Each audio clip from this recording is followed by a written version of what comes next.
यहां से बीजेपी को हराने का काम किया। सरकार और पार्टी दो चीज होती है। लोगों ने बीजेपी की सरकार को हराया, 14 में से 12 मंत्रियों को वापस विधानसभा में भी नहीं भेजा।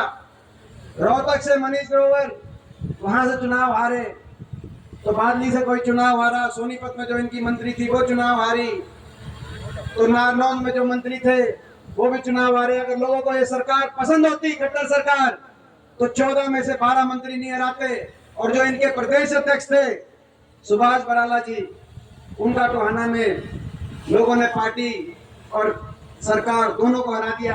75 पार के नारे की हवा निकाल दी, 40 पे सुई रुकी और फैसला एक पार्टी के हाथ में आ गया जिसने नारा दिया था बीजेपी को करो जमुना पार।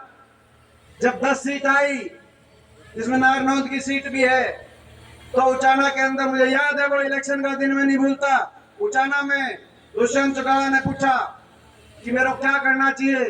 लोगों ने कहा, जब गिनती का दिन था, लोगों ने कहा कुछ भी करिए मगर बीजेपी का साथ में ना देना। यही कहा था कि नहीं कहा था?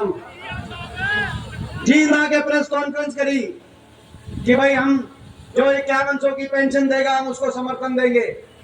31 विधायक हुड्डा साहब ने दिल्ली में प्रेस कॉन्फ्रेंस करी हमने कि हम 5100 की पेंशन अगले हफ्ते देना शुरू करेंगे, क्योंकि हमारा भी घोषणा पत्र है कांग्रेस पार्टी का। आप हमारे साथ आओ। लोगों ने बीजेपी की सरकार को हराया है। जींद से गाड़ी चली, जेजेपी पार्टी की गाड़ी जींद से चली, सही रास्ते पे चल रही थी दिल्ली की तरफ, रोहतक तक, बहादुरगढ़ टिकरी बॉर्डर तक सही रास्ते पे जा रही थी। दिल्ली में बढ़ते ही दिल्ली की टेढ़ी मेढ़ी सड़कों पे गाड़ी हिलसती फिलसती रोलती बोलती बीजेपी के बढ़ने के आगे रुकी। भाई क्या करें?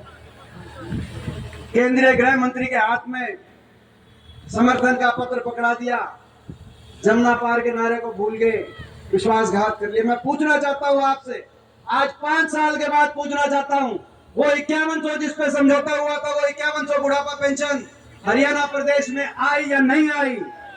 और अगर नहीं आई तो ये विश्वासघात है कि नहीं है? ये राजनीतिक अनैतिकता है कि नहीं? राजनीति में नैतिकता की जगह होनी चाहिए, ईमानदारी की जगह होनी चाहिए। अगर आज मैं आपके बीच में कुछ कहूं और करूं कुछ और, तो उस अनैतिकता, उस विश्वासघात का हिसाब लोगों को, जनता को रखना चाहिए। ये प्रजातंत्र का ये नियम है। विश्वासघात इस पार्टी ने किया। जमुना पार का नारा देके पाला बदल के पहले अपने मतदाता के साथ किया, उसके बाद 5100 की पेंशन देकर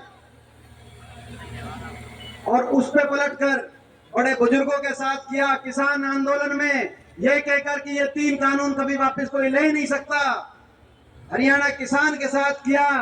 महिला खिलाड़ियों आंदोलन में यह कहकर क्या क्या नहीं किया, तिरस्कार महिलाओं का, हमारी खिलाड़ियों के साथ, हमारी बेटियों के साथ, हर वर्ग के साथ विश्वासघात इस पार्टी ने किया है। और आज मैं इस पार्टी को चुनौती देता हूं, जेजेपी पार्टी को। आपकी पार्टी के इस समर्थन की वजह से आज ये हरियाणा को दिन देखने पड़े, किसान आंदोलन देखना पड़ा, महिला खिलाड़ी आंदोलन देखना पड़ा, 750 हमारे किसानों की चिताएं देखनी पड़ी। बड़ा विश्वासघात आपने किया है। 4 महीने का समय मैं चुनौती देना चाहता हूं। जब हरियाणा का चुनाव का बिगुल बजेगा, आप आ जाना मैदान में। 90 सीट हरियाणा की हैं, 1 सीट से भी जमानत आपकी नहीं बचेगी। आज मैं चुनौती देना चाहता हूं। इस विश्वासघात का बदला लेंगे, इस विश्वासघात का बदला लेंगे। आज ये जो समझौता था, मैं बताना चाहता हूं आपको, ये 5100 की बुढ़ापा पेंशन का